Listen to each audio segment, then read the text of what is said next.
Hi, and welcome everyone to Know Your Law. This is a small initiative to let everyone aware of various important and essential laws of our country. Each week, we try to bring to you an essential provision of one of the many acts in our country. Hope it will help you, if not today, but sometimes in your life. So today, we will be discussing about and grievous hurt. So sections 319 to section 338 of IPC, Indian Penal Code, deals with hurt.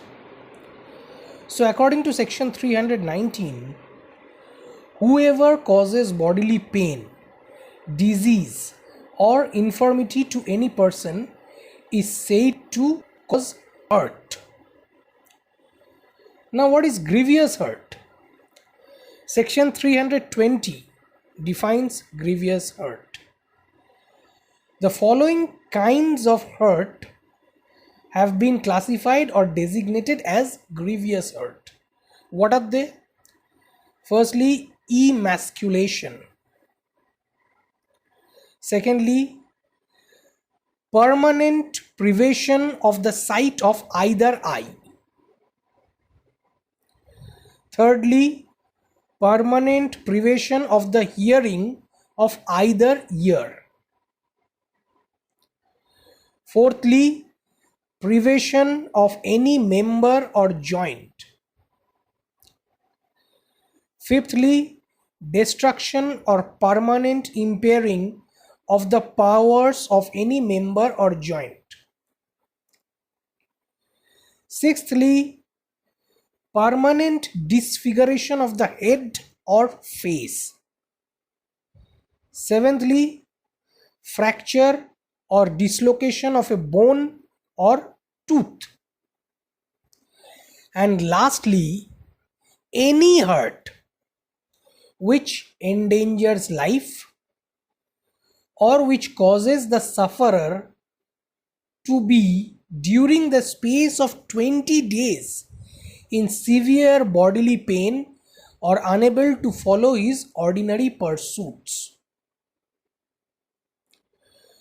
Now, what is voluntarily causing hurt? Section 321 talks of voluntarily causing hurt. It states, whoever does any act with the intention of thereby causing hurt to any person or with the knowledge that he is likely thereby to cause hurt to any person and does thereby cause hurt to that person is said to voluntarily cause hurt. Now similarly, what is voluntarily causing grievous hurt? Section 322 talks of voluntarily causing grievous hurt. So it states, whoever voluntarily causes hurt, if the hurt which he intends to cause or knows himself to be likely to cause is grievous hurt, and if the hurt which he ultimately causes is grievous hurt, then he is said to be voluntarily causing grievous hurt. Now, for the purpose of a better explanation, a person is not said voluntarily to cause grievous hurt except when he both causes grievous hurt and intends or knows himself to be likely to cause grievous hurt. But he is said voluntarily to cause grievous hurt if intending or knowledge or intending or knowing he to be likely to cause grievous hurt of one kind, he actually caused the grievous hurt of another kind. That means ultimately the intention of causing grievous hurt has to be there. So if one commits hurt which becomes grievous hurt, but he was not intending to commit grievous hurt, that is a defense with respect to grievous hurt is concerned. But if one person intended to commit a grievous hurt and ultimately he committed a grievous hurt of another type, that would still be considered to be voluntarily causing grievous hurt. Now let us look at an illustration. For better understanding, suppose a person intending or knowing himself to be likely permanently to disfigure Z, another person's face, gives Z a blow which does not permanently disfigure Z's face, but which causes Z to suffer severe bodily pain for 20 days. Now, in this situation, A has voluntarily caused grievous hurt. Now, what is the punishment for voluntarily causing grievous hurt? Section 323 of IPC deals with punishment for voluntarily causing grievous hurt.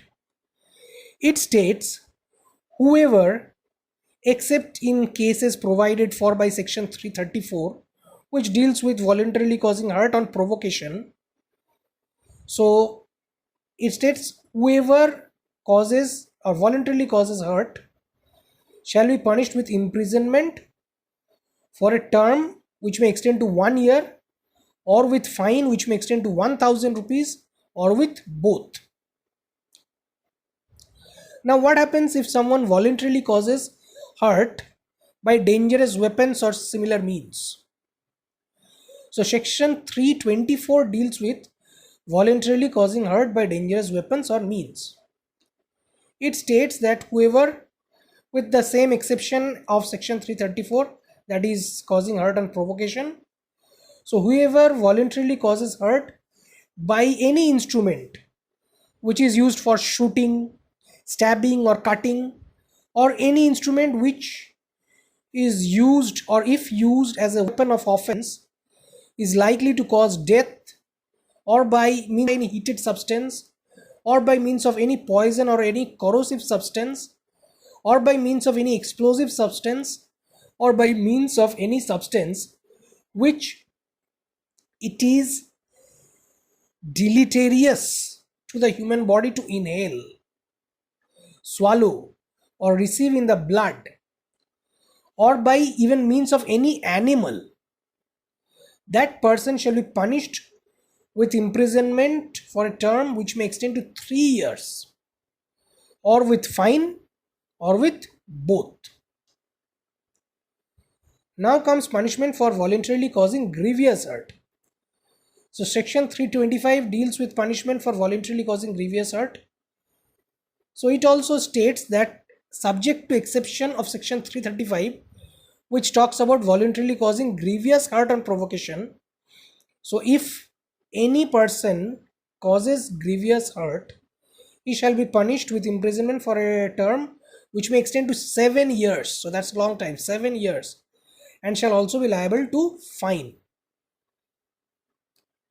Now, what happens if someone voluntarily causes grievous hurt by dangerous weapons or means?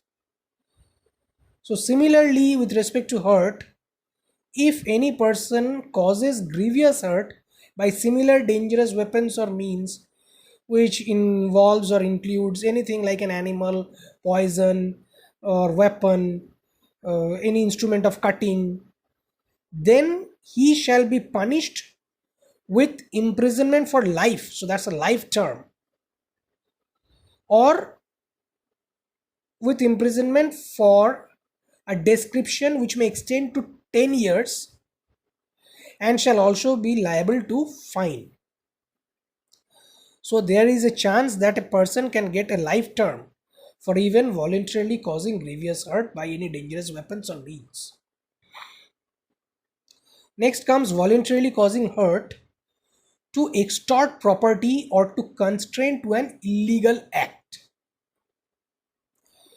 So section 327 deals with voluntarily causing hurt to extort property or to constrain to an illegal act. It states that whoever voluntarily causes hurt for the purpose of extorting from the sufferer or from any person interested in the sufferer any property or valuable security, or for constraining the sufferer or any person interested in such sufferer to do anything which is illegal, or which may facilitate the commission of an offense, that person shall be punished with imprisonment for a term which may extend to 10 years and shall also be liable to fine. So that is it for today. This is a long part, as you can understand, so we will cover the remaining part next week. Till then, stay safe and remain aware of your rights and laws. Thank you.